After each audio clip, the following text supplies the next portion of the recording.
साथे सजनों को खुशियों से दामन भरता है, खुशियों से दामन भरता है, खुशियों से दामन भरता है, ये दामन भरता है। गिरतों का सहारा है, गिरतों का सहारा है, बड़ा रब को नजारा है, बड़ा अद्भुत नजारा है, बड़ा अद्भुत नजारा है, बड़ा अद्भुत नजारा है। गुरुदेव नमः, गुरुदेव नमः, गुरुदेव नमः, गुरुदेव नमः, गुरुदेव नमः, गुरुदेव नमः, गुरुदेव नमः, गुरुदेव नमः। बड़ा अद्भुत नजारा है, बड़ा अद्भुत नजारा है, बड़ा अद्भुत नजारा है, बड़ा अद्भुत नजारा है, बड़ा अद्भुत नजारा है। भगवान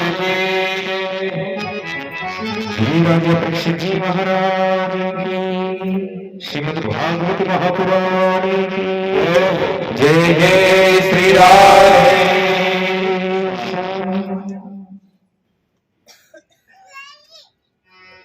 व्यास नंदन श्री सुखदेव जी महाराज का जन्म हुआ। वो श्री सुखदेव जी महाराज जिनके श्री मुख से भगवान इस प्रकार कोई फलदार वृक्ष होता है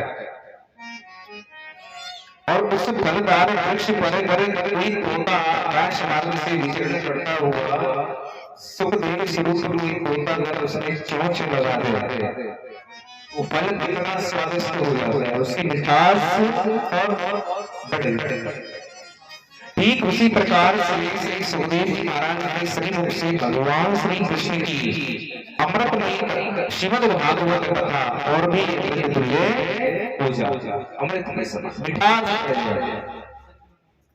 विदेश से व्यास नंदन श्री सुखदेव जी महाराज को नमन करें, उनका ध्यान करें कि उनकी कृपा से आज भी इसी कई काल में साप्ताहिक विधान से श्रीमद् भागवत कथा का रसवान हम बड़े धर्मपरायण होकर के श्रवण करते हैं, भगवान को जानते हैं, कृष्ण के हो जाते हैं और अंत समय में हमारी मुक्ति होती है। साप्ताहिक विधान के कथा के विश्राम के पश्चात हम राजा परीक्षित जी महाराज के जैसे हम सभी जीवात्माएं भय से मुक्त हो जाते हैं और भगवान की हो जाते हैं।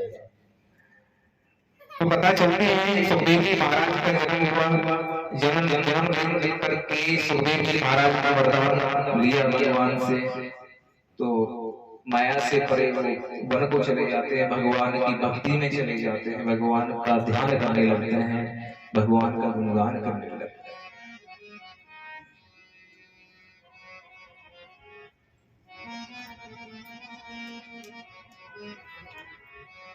समय की ज्यादा चलती है, एक बार श्री वेदव्यास जी महाराज बड़े प्रिय भाव के साथ अपना आसन लिए बैठे हैं। मुनि श्रेष्ठ नारद जी आकर के प्रणाम किया है एक दूसरे को और कृष्ण जी की बड़े वेदव्यास जी आप तो स्वयं चार ग्रंथों की वेदों की रचना करने वाले हैं, पंचम ग्रंथ महाभारत की रचना की है आपने, आपके चेहरे पर उदासी के भाव की। तो श्री वेदव्यास जी महाराज मुनि श्रेष्ठ नारद जी से कहते हैं कि हे मुनीश्वर ऐसा लगता है कुछ छूट गया है। ये सत्य है कि मैंने 4 वेदों की रचना की थी, मैंने 4 वेदों की रचना की है और मैंने ऋग्वेद मुनि पहले को भेंट कर दिया है, मैंने सामवेद जैमिनी मुनि जी को भेंट कर दिया, यजुर्वेद वैशंपायन जी को मैंने किया है और अथर्ववेद सुमंत मुनि जी को मैंने भेंट कर दिया। ये सत्य है, मुनिश्रेष्ठ नारद जी ने कहा कि मैंने तो सुना है कि आपने पंचम ग्रंथ महाभारत की भी रचना की। बोली कि हाँ ये ऐसा ही है, मैंने पंचम ग्रंथ महाभारत की भी रचना की, लेकिन ऐसा लग रहा है अवश्य कुछ ना कुछ छूट गया, कुछ कमी है।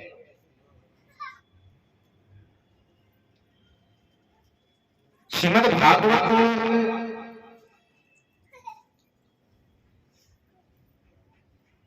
की यात्रा द्वितीय दिवस में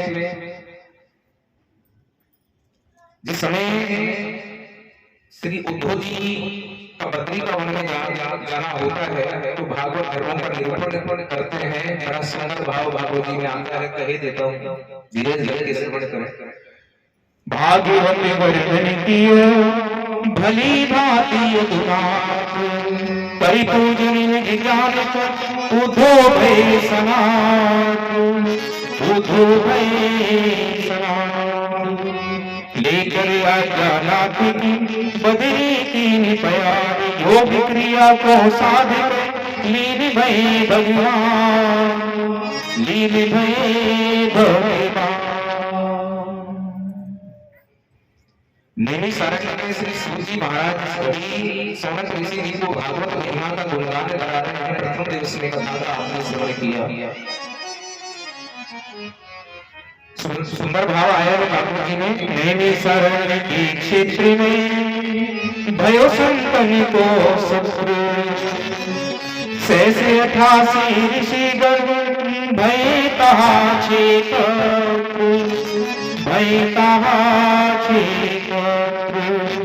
कथा भागवत की कही अग्रश्रवा हर्षा, मायावी भाषा करी श्री कृष्ण श्री राम, श्री कृष्ण श्री राम। नेमी सारंग के क्षेत्र में भयो संतन को शत्रु, संत महात्मा एकत्रित हो गए नेमी सारंग के क्षेत्र में। 88 ऋषिगण 88,000 ऋषि मुनि वहां एकत्रित हुए, भागवत कथा की महिमा का गुणगान कराया है और माया की भाषा करी है। श्री सूजी महाराज ने भगवान श्री कृष्ण के नाम को नमन किया है, शीश झुकाया है, उनके चरणों में वंदन किया है।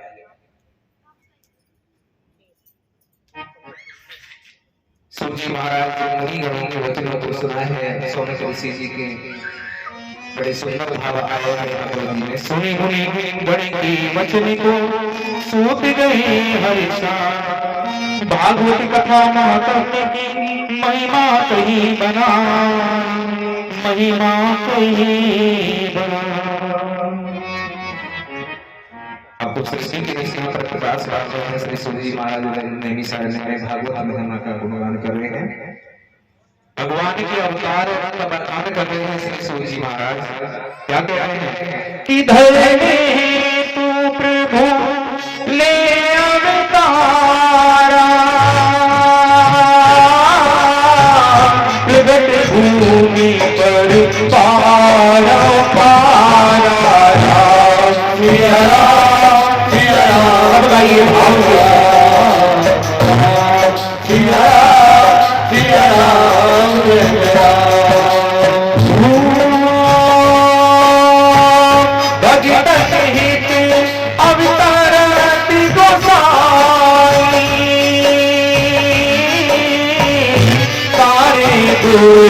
व्याधि की माही राम, सिया राम सिया राम, सिया राम जय राम। सूजी महाराज सोनक जी 88 ऋषियों को भगवत की महिमा का बखान करते हैं, रसपान करते हैं। तो जब कथा श्री वेदव्यास जी महाराज के साथ बैठे हैं, मुनि श्रेष्ठ नारद जी कहते हैं कि आपके ललाट को देख करके ऐसा लगता है कि अवश्य कुछ न कुछ छूट गया है। श्री वेदव्यास जी महाराज कहते हैं कि हाँ मनीश्वर अवश्य कुछ छूट गया है। 4 वेद पंचम ग्रंथ महाभारत की रचना के पश्चात भी ऐसा लगता है जाने कोई विषय छूट गया है। कृपया करके मुझे बताओ ऐसा कौन सा गूढ़ रहस्य है, कौन सा विषय है जो छूट गया है। मुनि श्रेष्ठ नारद जी कहने लगे कि हे विद्यार्थी, ये सब है कि धर्म का निरूपण आपने ये 4 वेदों में किया है सो ठीक, लेकिन आपने भगवान श्री कृष्ण की बाली लीलाओं का तो समावेश इसमें किया ही है। तो यही एक दोष है, क्योंकि भगवान श्री कृष्ण ने तो लीलाएं बड़ी अपरंपार है, वो स्वयं मायापति है। तो आप आदि सीधे भगवान श्री कृष्ण की अमृतमयी श्रीमद् भागवत कथा करा उसकी रचना, वो महान ग्रंथ की रचना। तब यही एक दोष है और कोई दोष नहीं। अभी शीघ्र प्रणाम करते हुए अब अपने श्रेष्ठ नारद जी ने चतुर्श्लोकी श्रीमद् भागवत कथा आश्रम वेदव्यास जी महाराज को श्रवण। बोलिए वेदव्यास जी महाराज की जय।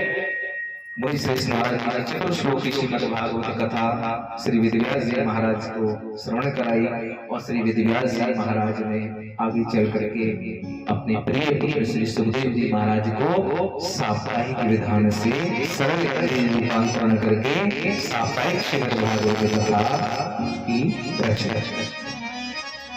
और आज हम बड़े आनंद के साथ आशा लेकर के साप्ताहिक विधान से भगवान श्री कृष्ण की अमृतमयी वर्षा का रसपान करते हैं, अमृतमयी भागवत कथा का रसपान करते हैं। श्री वेदव्यास जी महाराज को यह आभास था कि आगे कलयुग आएगा, कलयुग का आगमन होगा, इस मनुष्य की स्मरण शक्ति बड़ी क्षीण हो जाएगी। उन्होंने चतुर्श्लोकी में महान श्लोकों को सप्तदिवसीय सर्वयज्ञ रूपांतरण करके श्रीमद् भागवत को साप्ताहिक विधान से जोड़ दिया। बड़े प्रयत्न के साथ आनंद के साथ साप्ताहिक विधान से भागवत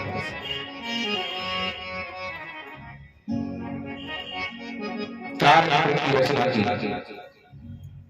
किन भाव के साथ बैठे श्री वेदव्यास जी महाराज, बड़ा सुंदर भाव आया है। देखी काली पीड़ित व्यास गए पुला, चारों वेद पुराण सब शिष्य ने रहे समुधान, शिष्य ने रहे समुधान।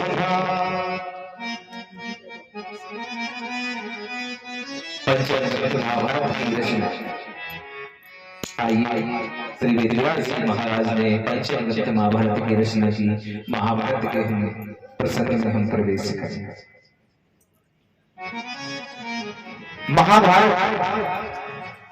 महाभारत एक और धर्म है, साक्षात धर्मराज युधिष्ठिर जी महाराज। एक और अधर्म है, वो अत्याचारी पापी दुराचारी दुर्योधन जो अधर्म करते हैं। एक दिन महाभारत के प्रसंग में हम अपना मानस लेकर के चले, धर्म अधर्म का युद्ध हुआ कुरुक्षेत्र के मैदान में। एक दिन युद्ध की संध्याकालीन पूर्व की बेला से, एक दिन युद्ध से पहले संध्याकालीन बेला में प्रातःकालीन सत्र में युद्ध होना है धर्म अधर्म का। उससे एक दिन पूर्व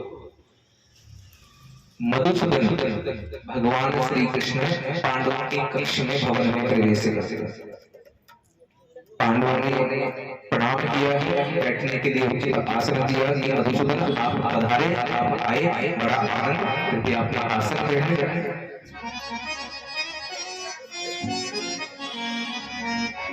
युधिष्ठिर जी महाराज मधुसूदन से कहने लगे कि भगवान ये तो सत्य है कि युद्ध होना है, इस युद्ध को कोई टाल नहीं सकता। जिसकी रचना आपने स्वयं की हो उसे कोई टाल नहीं सकता, क्योंकि ये धर्म अधर्म का युद्ध है। लेकिन हे गोविंद, मेरी आपसे एक प्रार्थना है, अंतिम बार एक बार आप हमारी ओर से शांति दूत बन करके हस्ती ऐसी हम और कहें निष्ठुर दुर्योधन से, उस अनुज दुर्योधन से कि दुर्योधन अधर्म का रास्ता त्याग दिया, धर्म के पक्ष में आ गया।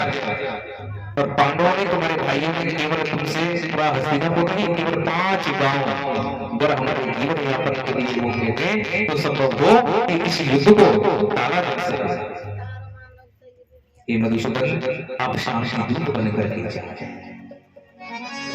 मधुसूदन प्रसन्न हो जाते हैं, कहते हैं कि युधिष्ठिर जी महाराज चलो अंतिम क्षण में अगर आप कहते हैं तो मैं आपकी ओर से शांति दूत बन करके हस्तिनापुर जाऊंगा।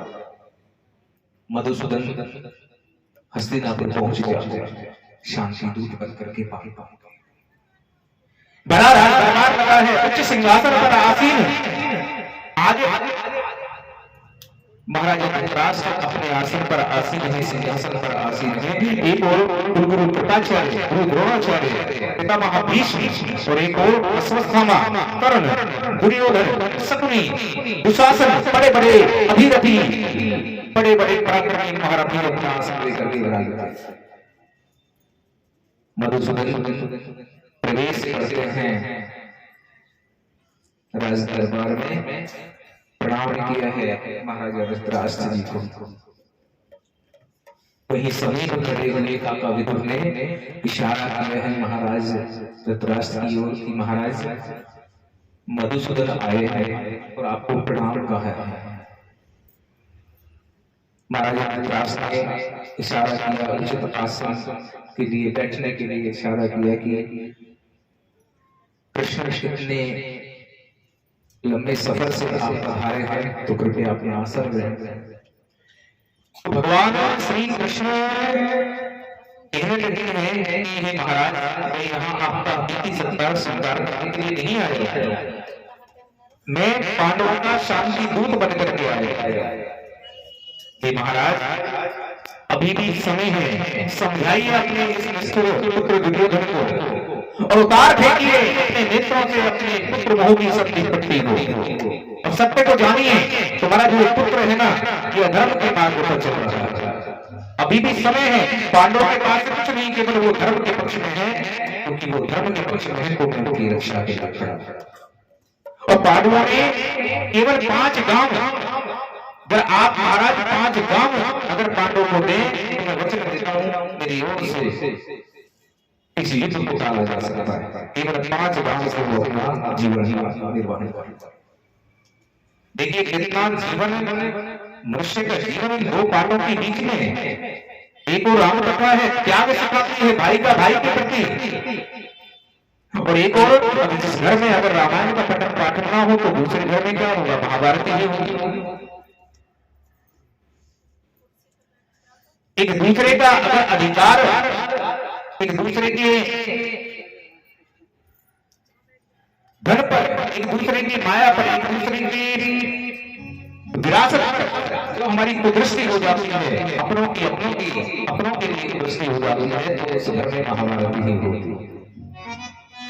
कभी राम के जैसा चरित्र नहीं हो सकता, त्याग नहीं हो सकता। आज वही हुआ, भगवान श्री कृष्ण ने केवल 5 गांव के लिए कहा कि मैं इस युद्ध को करवा सकता हूं। महाराजा धृतराष्ट्र मौन है। पितामह भीष्म के पास जाते हैं कि पितामह, अगर इस संसार में 3 लोगों में मेरे पश्चात इस युद्ध को अगर कोई रोक सकता है तो अगर आप रोक सकते हैं, समझाइए। आज पितामह कुछ ना गुरु कृपाचार्य के पास जाते हैं, गुरु द्रोणाचार्य के पास जाते हैं, कोई नहीं जाना, कोई नहीं माना। तो बस भगवान मधुसूदन ने विचार आया कि अरे विधान सारे विपरीत होते, इस जीव का विनाश होना होता है तो मति क्षीण हो जाती है, सबसे पहले बुद्धि नष्ट करते भगवान। आज वही हुआ, मधुसूदन चले तो वही हस्तिनापुर से, तो काका विदुर ने कहा कि कन्हैया इतने दूर से चल करके आए, विदुर काकी विदुरानी से भेंट की है। विदुरानी माने तो जैसे एक आत्मा परमात्मा में तल्लीन हो जाती है, माने तो भक्त भगवान में लीन हो जाता है। एक शिष्य, एक परम शिष्य अपने परम गुरु के दर्शन पाकर के आनंदित हो जाता है। ठीक उसी प्रकार से आज विदुरानी तक लगा करके गोविंद की ओर निहारे जाती है, सुख दुख को बैठी हैं गोविंद के दर्शन। काका विदुर ने कहा कि विदुरानी, अरे लल्ला इतने दूर से चल करके आए हो, अकेले माखन मिश्री लोड़ी कछु है, अरे लेकर के अपने भवन में चलो, कछु विश्राम करवाओ, चर्चा सब। विदुरानी लेकर के चली, जाकर के आसन दिया है, और देखिए भक्त का भगवान के प्रति भाव देखिए, वही समीप है और कुछ कुछ नहीं था, कुछ कोई बड़ी व्यवस्था नहीं, कुछ नहीं, एक भाव भगवान के प्रति और सभी को बस रखे हुए एक प्रसादी के बस छिलके भेंट किए भगवान श्री कृष्ण को, मधुसूदन को। बुरा वही पृथ्वी पर जमीन पर पड़ा है, भगवान के प्रति भाव देखिए। तो भगवान ने कुछ भाव को स्वीकार किया, प्रसन्न भाव के साथ मेरी भक्ति कर अपने अन्य भक्त विद्वानी के इस प्रसादी को ग्रहण कर रहे हैं। दुर्योधन की मेवा त्यागी साधु मुर भाई सबसे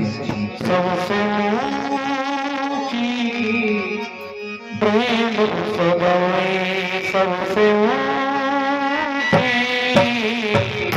प्रेम सगाई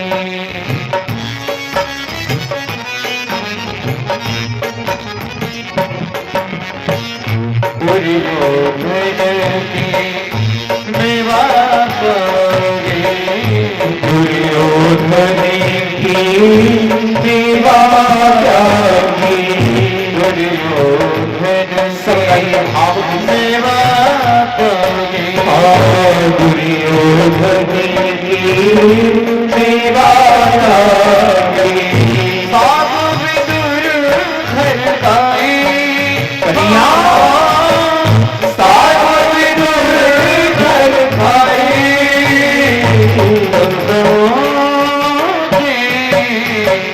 प्रेम सगाई सबसे प्रेमी सगाई प्रेम सगाई सबसे प्रेमी सगाई झूठे सबरी के खाए झूठे सबरी के खाए झूठे सबरी के खाए झूठे सबरी के खाए बहुविधि स्वाद बताई बहुविधि स्वाद बताई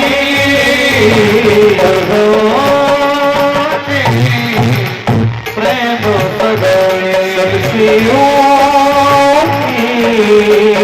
प्रेमी सगाई।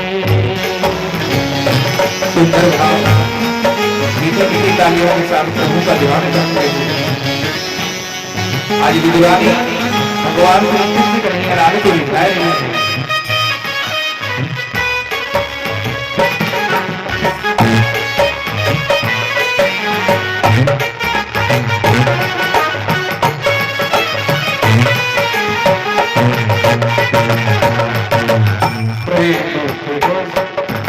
सेवा के प्रेम के प्रभु सेवा की प्रेम के प्रभु सेवा की प्रेम के प्रभु सेवा की आप बने हर आए आप बने हर आए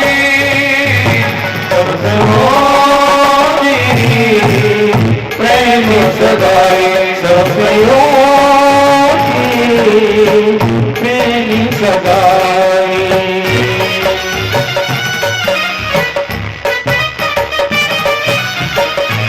सुंदर भाव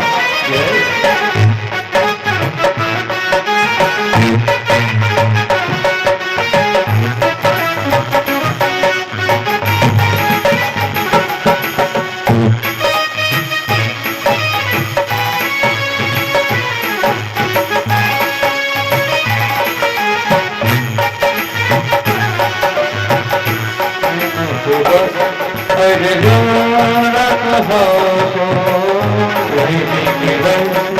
अर्जुन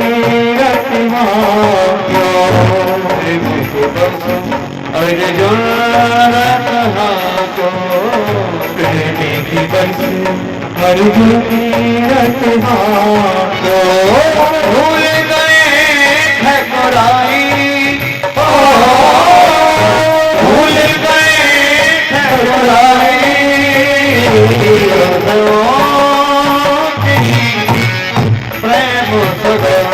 प्रेम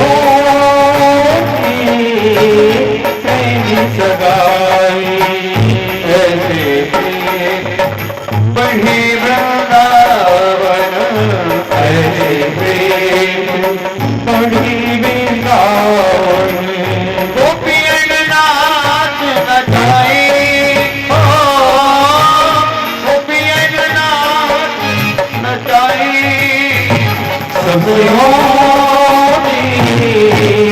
प्रेम जगाई सबसे प्रेम सगाई किस लायक नाहे किस लायक नाहे हिला करूं बड़ाई हो हिला करूं बड़ाई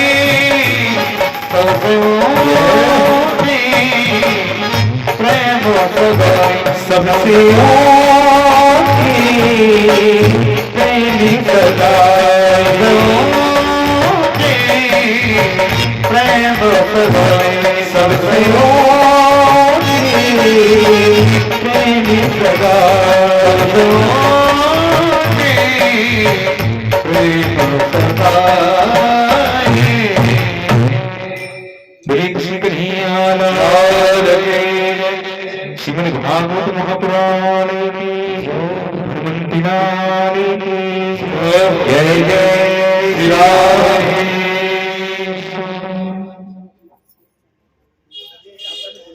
सबसे प्रेम सगाई। तो प्रभु को प्रसन्न करना है तो प्रभु से प्रेम करना है। ये मनुष्य क्या करने लगा है? प्रेम करता है संसार के जीवों से, अपने सगे संबंधियों से, और विवाह करने लगा है भगवान श्री कृष्ण से। और हमें करना क्या है? व्यवहार करना है संसार से, और प्रेम कैसे करना है? परमात्मा से।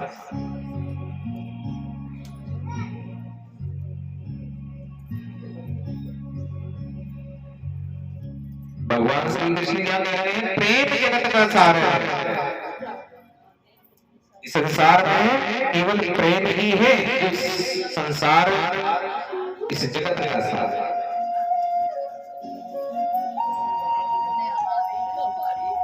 भगवान श्री कृष्ण मधुसूदन ताकि विद्यार्थी को शुभ आशीष देकर के और हस्तिनापुर से लौटे बाद में सारा वृत्तांत पांडवों को सुनाया है।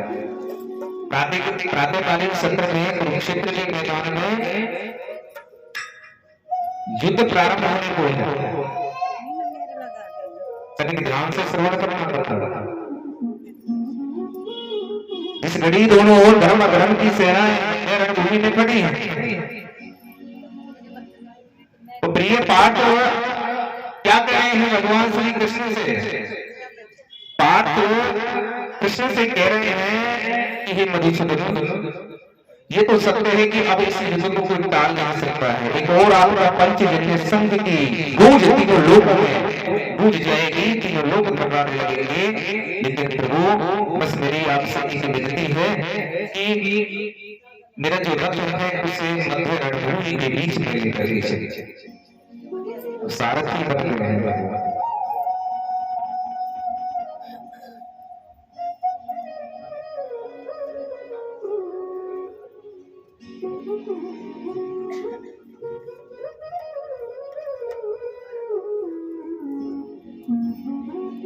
बड़ा ही हमारे बीच में बड़े पुण्य आत्माएं पधार रही हैं। आप सभी को मैं व्यासपीठ से कोटि कोटि साधुवाद। आपको चुना है भगवान ने आज। ये तो कलयुग का बहुत विशाल रूप है। आज हमारे बीच में पाठक परिवार से श्री विजेंद्र पाठक जी पधारे हैं अपने बंधुजनों के साथ में। मेरी व्यासपीठ साधक आनंद की ओर से देवनगर के सभी भक्तवृंदों की ओर से, संत समाज की ओर से उन्हें कोटि कोटि साधुवाद कि आप पधारे हैं व्यासपीठ में कथा का श्रवण करने के लिए, और सभी भक्तों की ओर से आपको मैं साधुवाद।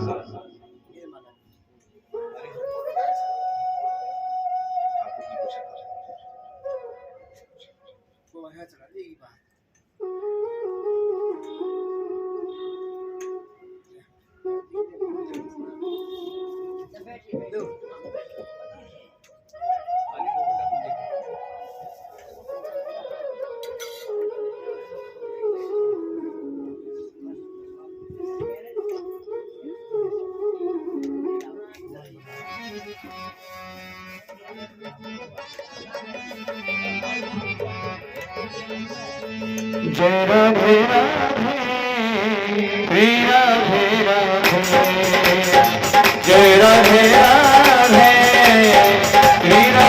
राधे श्री राधे राधे, जय राधे राधे श्री राधे राधे, जय राधे राधे श्री राधे राधे, जय राधे राधे श्री राधे राधे, जय राधे राधे श्री राधे राधे, जय राधे राधे श्री राधे राधे, जय राधे राधे श्री राधे राधे, जय राधे राधे राधे श्री राधे राधे, गुरु जय राधे राधे श्री राधे राधे, जय राधे राधे श्री राधे राधे, जय श्यामा श्यामा श्री श्यामा श्यामा, जय श्यामा श्यामा श्री श्यामा श्यामा।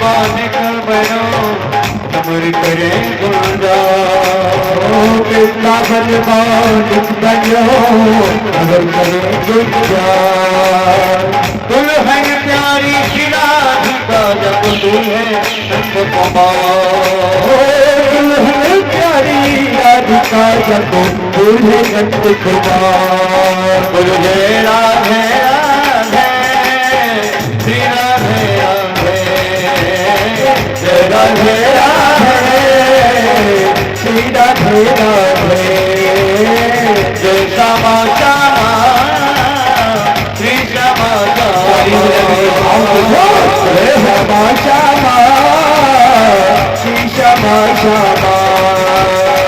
राम नाम की लूट है लूट सके तो लो, राम नाम की लूट है लूट सके तो लो,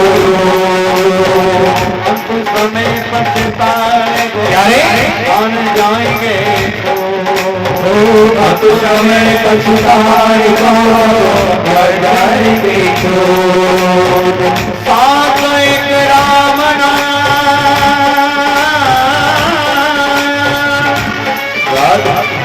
झूठ है जगत सब, राम बन पावन पुनीत सुदाए,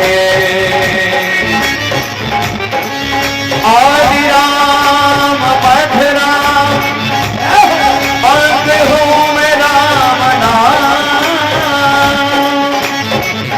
पढ़े नित राम नाम लिख दरबारे,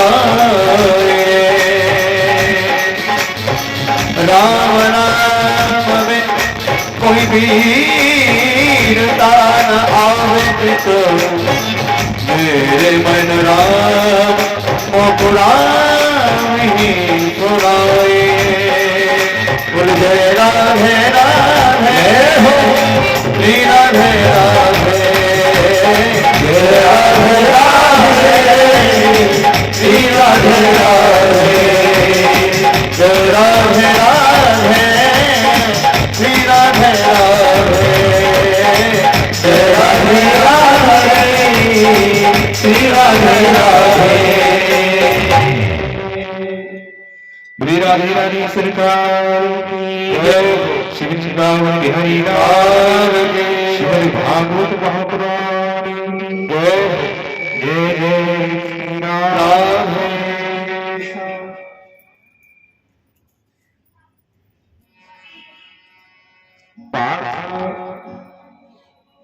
भगवान श्री कृष्ण से कहते हैं कि मधुसूदन,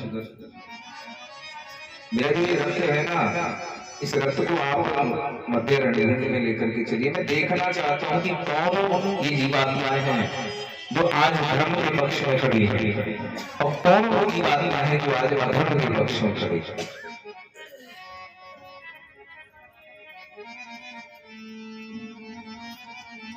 और कथा की गहराई में आपको लेकर के चले।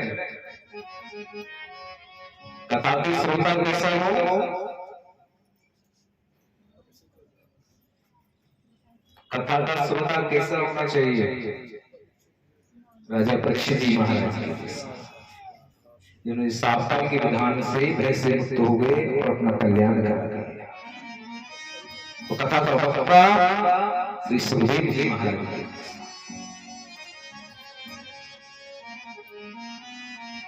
और आपको कथा की गहराई में लेकर के चलूं।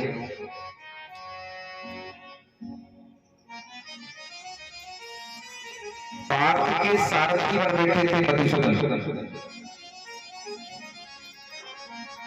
अर्जुन के सारथी बन बैठे थे। पर विचार करना कि आपके जीवन में आपके सारथी अगर मधुसूदन हो जाए, आपके जीवन की नैया को खेलने वाले स्वयं ईश्वर भगवान श्री कृष्ण हो, वो आपके जीवन में कभी अमंगल हो सकता है क्या? कोई हानि हो सकती है क्या? आपको कोई परास्त कर सकता है? सत्य कहे तो आपको अभी मांगना भी नहीं आता भगवान से। क्या मांगना चाहिए अभी इतना भी नहीं ज्ञान।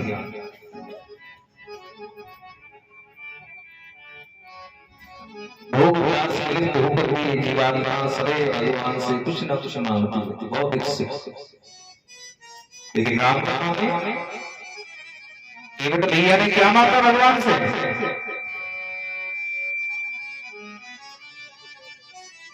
उन्होंने कोई भौतिक सुख, कोई सोने मुद्रे पर नहीं मांगा, क्योंकि वो जानते थे स्वयं त्रिलोकीनाथ आज राम रूप में मेरे सम्मुख खड़े हैं, मुझे वो मांगना है जो मेरी मुक्ति का साधन है, वो मुझे तो मांगना।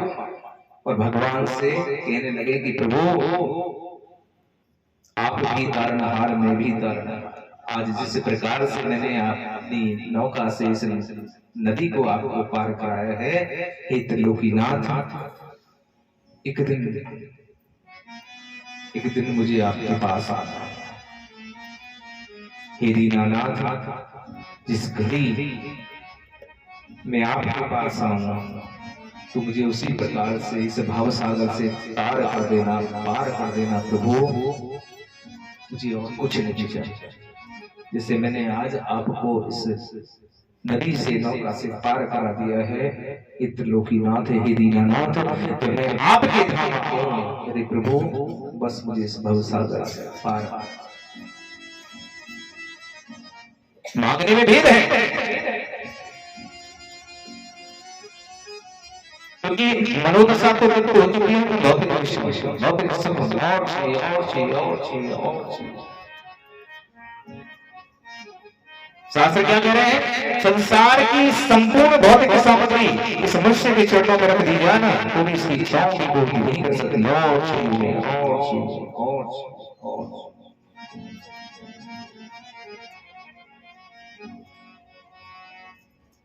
शांति कैसे होगी?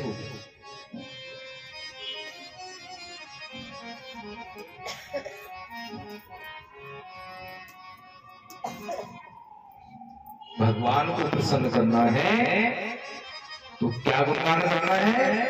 मेरे बाल बाली सो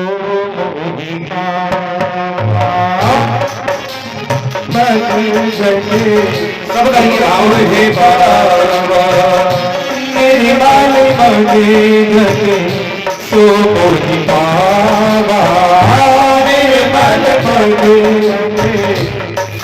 मोहि पावा मोहि कपट छल छिद्र न भावा मोहि कपट छल छिद्र न भावा मोहि कपट छल छिद्र न भावा मोहि कपट छल छिद्र न भावा निर्मल मन जगे सो मोहि पावा निर्मल मन जगे सो मोहि पावा निर्मल मन जन सो मोहि पावा मोहि कपट छल छिद्र न भावा। मन में राग द्वेष भरे हो, ईर्ष्या भरी हो, दम भरे हो और आशा लगा लिया है भागवत कथा के संग।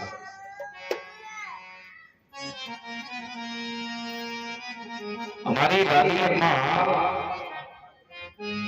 कहती थी, उनके शब्द आज भी मानस में उनके करने में आते हैं। क्या कहती यमुना नदी के लिए गाती थी और कहती थी तो धीरे दे में हरे है।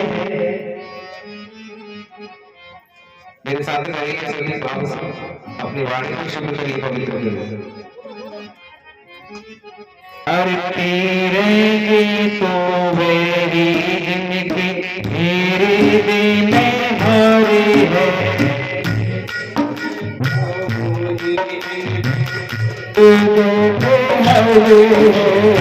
तेरे तो मेरी धीरे दे में हरी है।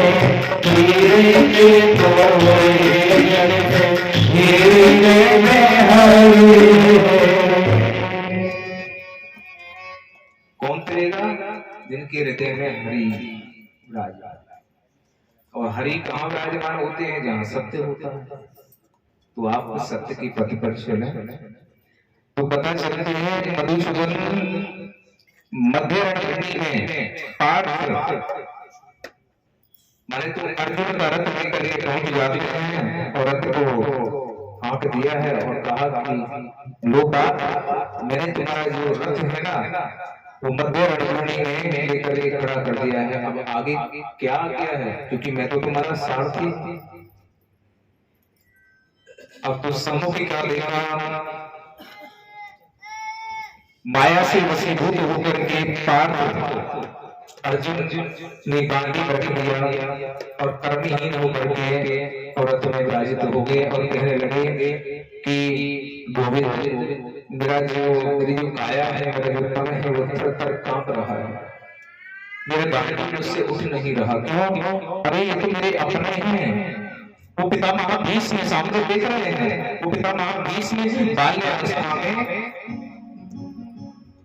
अपने सने हुए वस्त्रों से माटी में उन सने हुए वस्त्रों से मैं उनकी उजले वस्त्रों की उस गोद में विराजित हो जाता था और मुझे वो आशीष स्वरूप मुझे आशीर्वाद देते थे। मैं उन पर गाने चला तो गुरु द्रोणाचार्य जिन्होंने मुझे इस गांडी को पकड़ना सिखाया, धारण करना सिखाया, मैं उन्हें उन पर तीर चलाऊं, उन पर बाण चलाऊं, उसका संहार करूं। मधुसूदन ये इनको मार करके अगर मैंने सुख भोग दे दिया तो क्या क्या? क्योंकि अभी वो संसार के माया से बंधे हुए तो भगवान श्री कृष्ण क्या कहने लगे कि रे पगले कि तेरी दृष्टि में तो ये सब जीवित हैं कुछ पल के लिए, लेकिन मेरी दृष्टि में ये सब मरे हुए। अरे इनको तो मैं पहले ही मार चुका हूं। तू क्षत्रिय है, मुझे प्रिय है, ये पार्थ उठ खड़ा हो, गांडी उठा, संधान कर और सर्वनाश कर इन सब पापियों को। विधर्मी है, उनको ऐसा चाहिए पापी।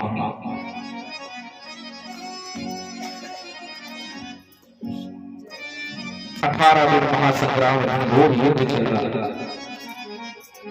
दोनों ओर धर्म और अधर्म की सेनाओं से बड़े बड़े अधिपति, बड़े बड़े पराक्रमी पराक्रमी राजा महाराजा वीर वीर सब शत विशत होकर के और बड़े हैं धराशायी होकर के अपना लहू लुहान पड़े। उनके अपने परिजन ने विलाप कर रहे हैं। सारे कौरवों का सर्वनाश हुआ और अंतिम चरण में युद्ध के विश्राम के पश्चात वो आता आई दुर्योधन सरोवर के निकट दोनों प्रहर मिले हैं और आज लहू लुहान होकर के क्षत विक्षत होकर के पृथ्वी पर पड़ा है। अचानक द्रौपदी अश्वत्थामा आकर के पहुंचता है और जाकर के कहा कि प्रभु विनती भैया ये तुम्हारा ये हालत किसने किया? दुर्योधन ने कहा कि पांडवों ने मुझे बदादारी की है ना, उसने मेरी जंघा को तोड़ दिया भैया, ये अवस्था मेरी उसे नहीं नहीं अब तो प्रण कर दिया है। अश्वत्थामा ने संकल्प दिया, प्रण किया कि मित्र मैं आपको साक्षी मान करके प्रण करता हूं कि अति शीघ्र मैं पांडवों के शीश उनके धड़ से रख करके उनको भार स्वरूप देख दूंगा, पांडवों का सम्मान करूंगा। तू मुझे आगे आ गया, मैं तब तक जुड़ा देखा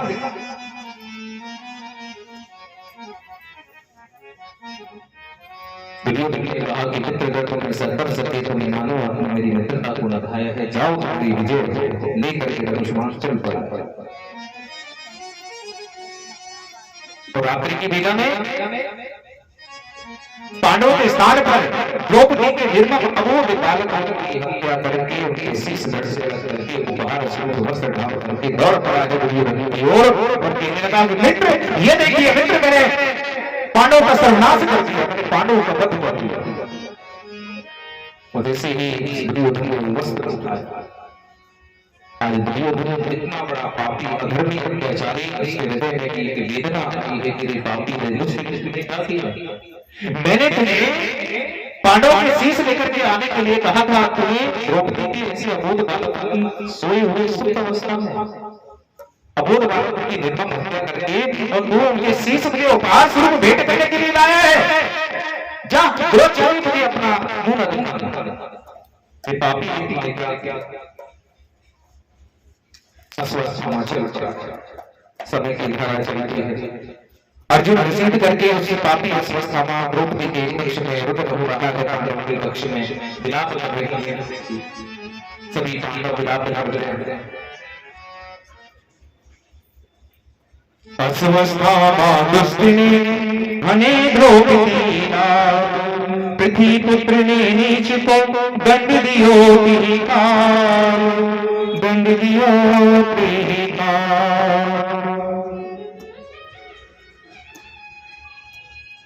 आज इस पापी अश्वत्थामा का मान मुकर्र करने के लिए क्रोध जमने लगे हैं अर्जुन और भगवान श्री कृष्ण के उनकी आज्ञा से उसे घसीट कर बालों से केशों से घसीट कर द्रौपदी के चरणों में डाल दिया और कहा द्रौपदी मुझे बतलाओ कि मैं इस पापी को क्या करूं? जानते हैं द्रौपदी ने क्या कहा? माता द्रौपदी ने कहा कि हे नाथ संसार से जो जीवात्मा एक बार चली जाते हैं वो कभी लौट करके नहीं आती, मेरे पुत्र को अब लौट करके नहीं आती। ये सत्य है कि जो काल के ग्रास में समा गया वो कभी लौट करके नहीं आती। आप क्षत्रिय हैं और ये आपके गुरु का पुत्र है, तुम्हारा गुरु भाई है और ये ब्राह्मण भी है।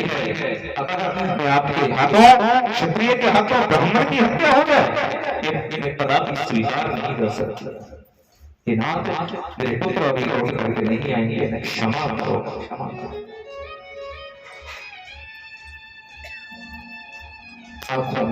की धारा लेकर कर रही है।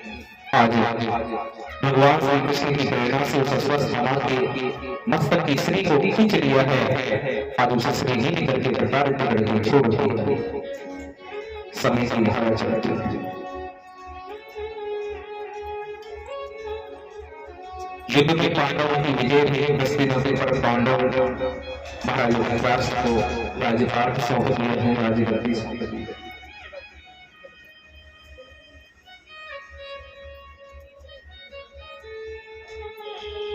एक दिन वो आता था ही अश्वत्थामा अपने अपमान का बदला लेने के लिए अभिमन्यु और उत्तरागर्भ से है और उस पांडवों के आखिरी वंश को नष्ट करने के लिए आज उस आताताई अश्वत्थामा ने ब्रह्मास्त्र छोड़ दिया। ब्रह्मास्त्र का वार उस पापी ने पांडवों के आखिरी वंश को भी नष्ट करने के लिए ब्रह्मास्त्र का जो उपयोग किया, संधान किया। उसी समय पुत्र दौड़े दौड़े मधुसूदन की चरणों में जाकर के रोदन करने लगते हैं और कहते हैं प्रार्थना करके कि हे मधुसूदन, आप शरणागत वत्सल हैं प्रभु, मेरे गर्भ की रक्षा। अरे मेरे प्राण छूट जाए तो ठीक है, लेकिन इस पापी इस दुराचारी इस निशाचर अश्वत्थामा ने आज पांडवों की आखिरी वंश को भी मेरे गर्भ को नष्ट करने के लिए ब्रह्मास्त्र का प्रयोग किया।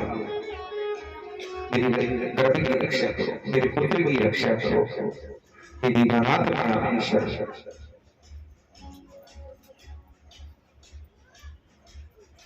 आज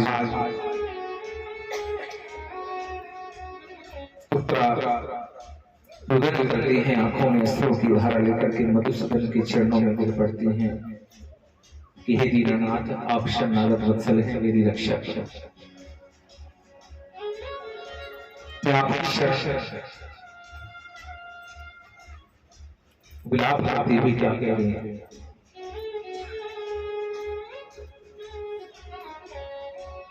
मैं हूँ शरण तेरी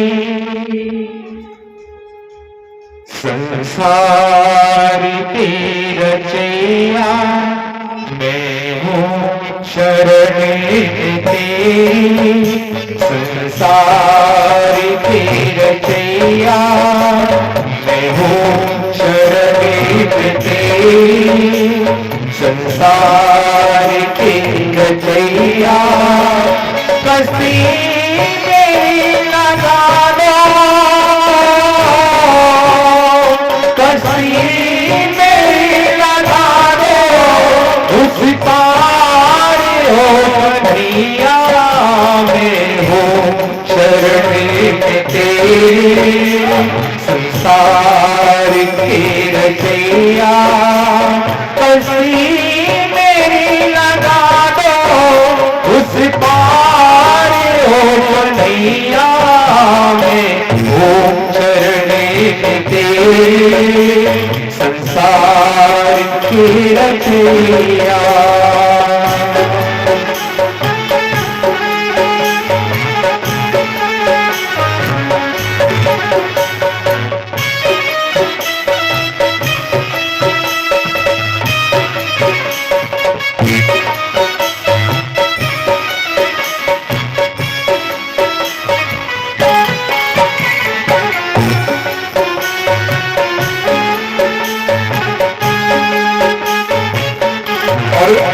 अश्रों की धारा लेकर के आए उत्तरा क्या कहते हैं?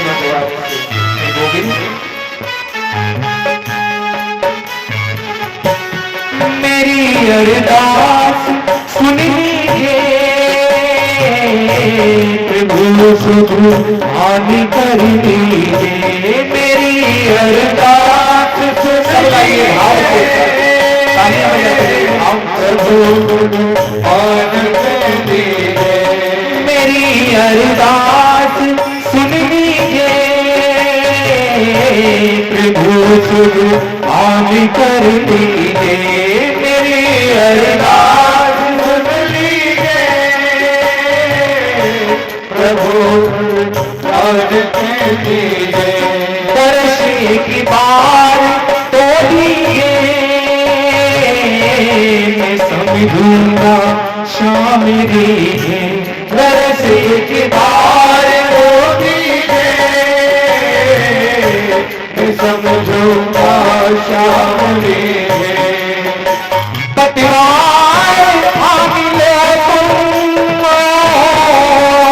पतिवार आमिले तुम, मझधार में नैया, मैं हूँ शरण तेरी संसार की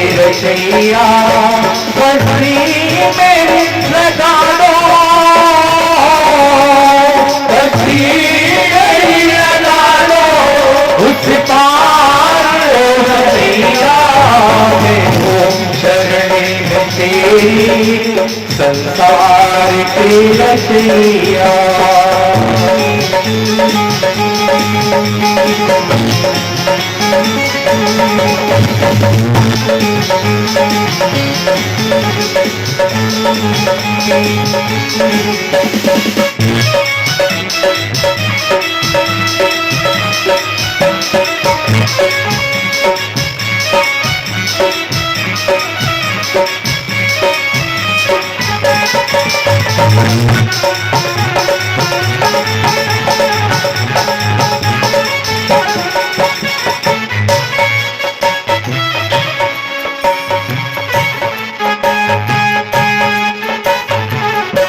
भगत बेचैन है तुम भी, रहनी है तुम भी। भगत बेचैन है तुम भी, चैन है तुम भी। अंधेरी है तुम भी, तरसते नैन है तुम भी। अंधेरी है तुम भी, तरसते नैन है तुम भी। है दास देखो तुम भी, है दास देखो तुम भी। गोपी ग्वाल गैया मैं हूँ शरण तेरी, संसार की रचैया। कस्ती मेरी लगा दो, कस्ती मेरी लगा दो, उस पार हो कन्हैया मैं हूँ शरण तेरी, संसार की रचैया।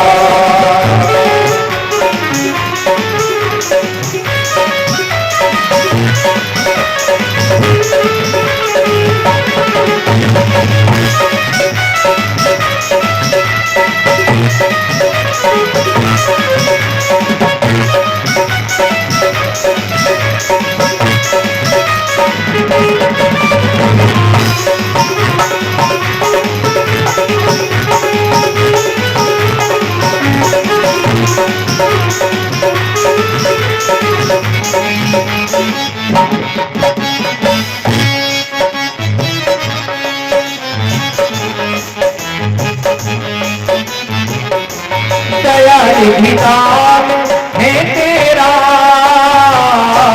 कहते हो अंतर्यामी। दयाल विधान है तेरा, कहते हो अंतर्यामी। समाये हो चराचर में, सकल संसार के स्वामी। समाये हो चराचर में, सकल संसार के स्वामी। है नमामि नमामि हरदो, है नमामि हरदो।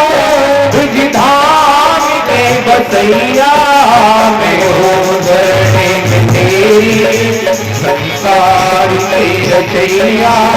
बस्ती में लगा दो उस पार ओ कन्हैया मैं हूँ शरण तेरी, संसार की रचैया।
बुझेगी प्यास इस दिल की, सुनूंगा जब तेरा बुझेगी प्यास इस दिल की, सुनूंगा जब आकर पावने पतन को करना, पावने पतन को करना, जगदीश तो कन्हैया मैं हूँ शरणे के संसार के रचैया, बस्ती मेरी लगा दो,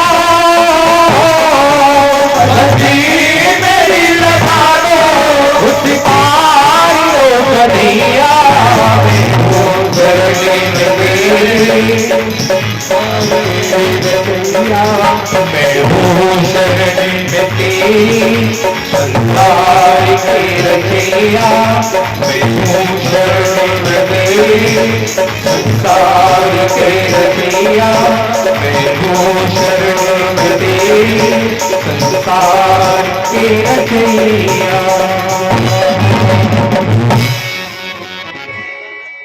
वृक्ष लड्डू गोपाल की जय, जय जय श्री राम।